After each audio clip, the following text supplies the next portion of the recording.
प्रभु का धन्यवाद कि एक और दिन हमारे जीवन में परमेश्वर ने जोड़ा है। सभी को जय मसीह की, प्रेज़ लॉर्ड, गुड मॉर्निंग।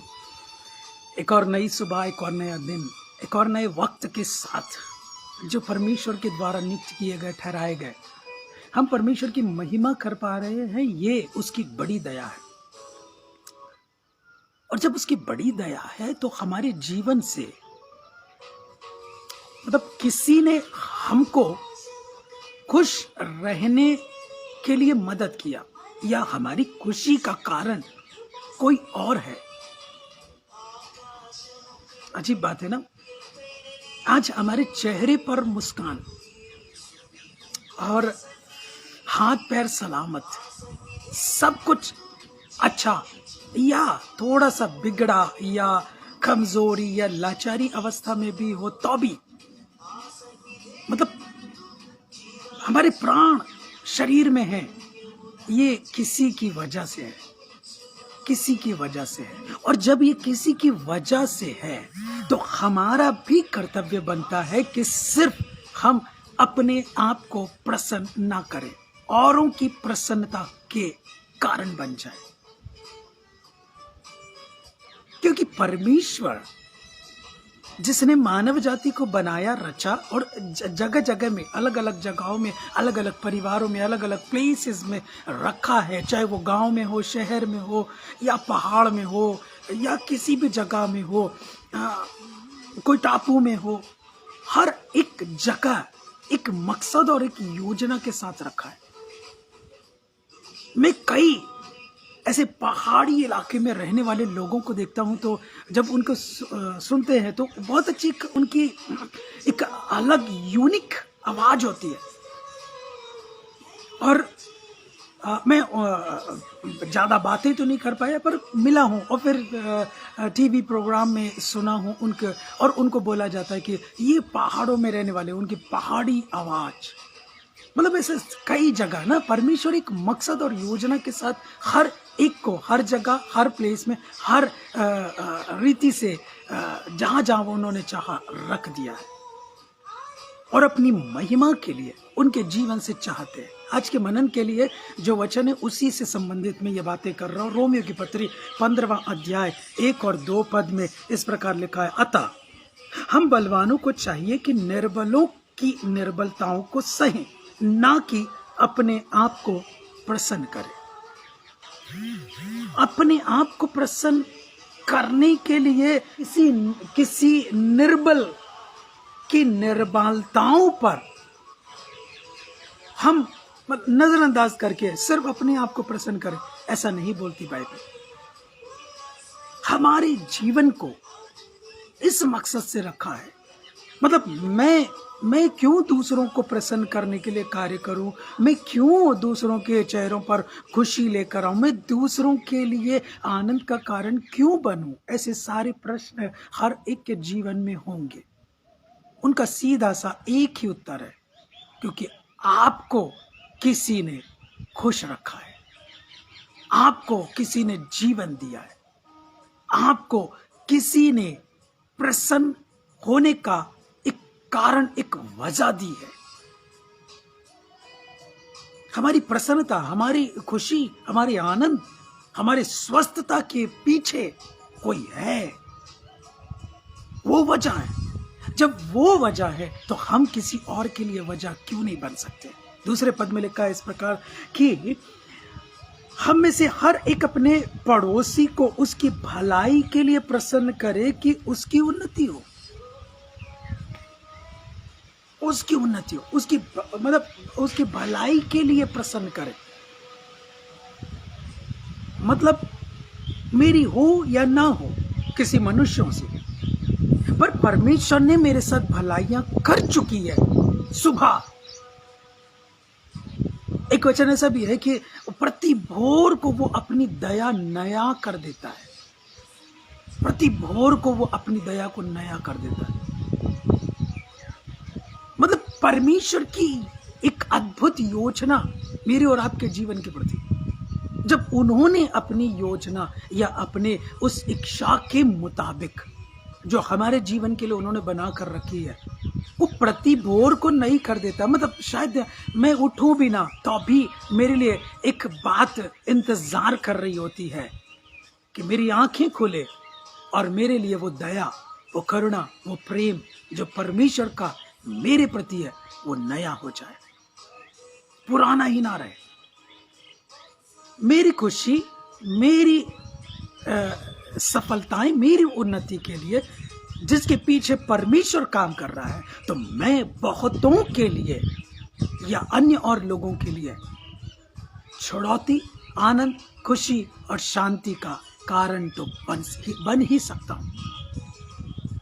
ऐसी हर एक के जीवन के लिए है। यदि कोई बोले कि मेरे साथ आज तक कोई ने भलाई नहीं किया या मेरे साथ कोई भलाई नहीं हुई है, तो याद करें प्रतिदिन आज आप जब अपने पैरों पर खड़े होते हैं, अपने जीवन को आगे बढ़ा पाते हैं, क्यों? उसके पीछे कोई है। हम बलवानों को चाहिए कि निर्बलों की निर्बलताओं पर, जैसे लिखा है, निर्बलों की निर्बलताओं को सह लें, ना कि सिर्फ अपने आप को प्रसन्न करते रहे। कई बार ऐसे कई मौके आते हैं, परमेश्वर हमारे जीवन में ऐसी सारी चीजों को प्रकट करते हैं या करने के लिए हमारे जीवन के सामने एक ऐसे बातों को लेकर आ जाते हैं कि हम उसको अंजाम दें और परमेश्वर की महिमा के कारण हो जाए। तीसरा पद, क्योंकि मसीह ने अपने आप को प्रसन्न नहीं किया, पर जैसा लिखा है, तेरे निंदकों की निंदा मुझ पर आ पड़ी है। चेलों ने भी प्रभु यीशु मसीह से इस प्रकार कहा था। मतलब जो धुन परमेश्वर के लिए प्रभु यीशु मसीह की थी, वैसा ही दाऊद भी प्रकट करता है कि तेरे प्रति मेरी धुन, मेरी लगन, जैसे आपकी निंदा हुई वैसे मेरी भी निंदा हो रही, दाऊद बोलता है। यहां पर पौलुस भी प्रकट कर रहा है। पौलुस भी यहाँ पर उन बातों को मद्देनजर रखते हुए बोल रहा है कि तेरे निंदकों की निंदा मुझ पर आ पड़ी है। मतलब मसीह के प्रति लगन, परमेश्वर के प्रति लगन, परमेश्वर के प्रति प्रसन्न करने वाली बातें या परमेश्वर के द्वारा दिए गए संदेश या आज्ञाओं को पूरा करते हुए अनेक और लोगों के लिए प्रसन्नता का कारण बनना मेरे और आपके जीवन का कर्तव्य है, एक मात्र कर्तव्य है। ऐसा बोलो, ये भी कर्तव्य है ऐसा नहीं, एक मात्र कर्तव्य है। हम कोशिश करें, प्रयास करें, और जब हम प्रयास करते हैं तो परमेश्वर हमारे जीवन में उन प्रयासों में खड़े होते हैं ताकि हम उन प्रयासों में एक आनंद और खुशी को महसूस करें और बार बार वो आनंद और खुशी अपने जीवन में प्राप्त करने के लिए बहुतों के लिए काम कर सके। अपने आप को प्रसन्न ना करें, सिर्फ अपने आप को प्रसन्न करने के लिए काम ना करें। मुझे इससे खुशी मिलती है, मैं कर रहा हूं, मैं कर रही हूं, ऐसा बोलने वाले बहुत मिल जाएंगे। बच्चे, हाँ हमको खुशी मिलती है ना ऐसा करने से, आपका क्या जा रहा है? स्पष्ट उनका एक जवाब होता है। यदि अब वो माता पिता ने अपने बच्चों को बोल दिया, तुम चाहे जो करो, तुम चाहे जहां जाओ, हमें खुशी मिलती है, हम वही करेंगे, बच्चों का क्या होगा?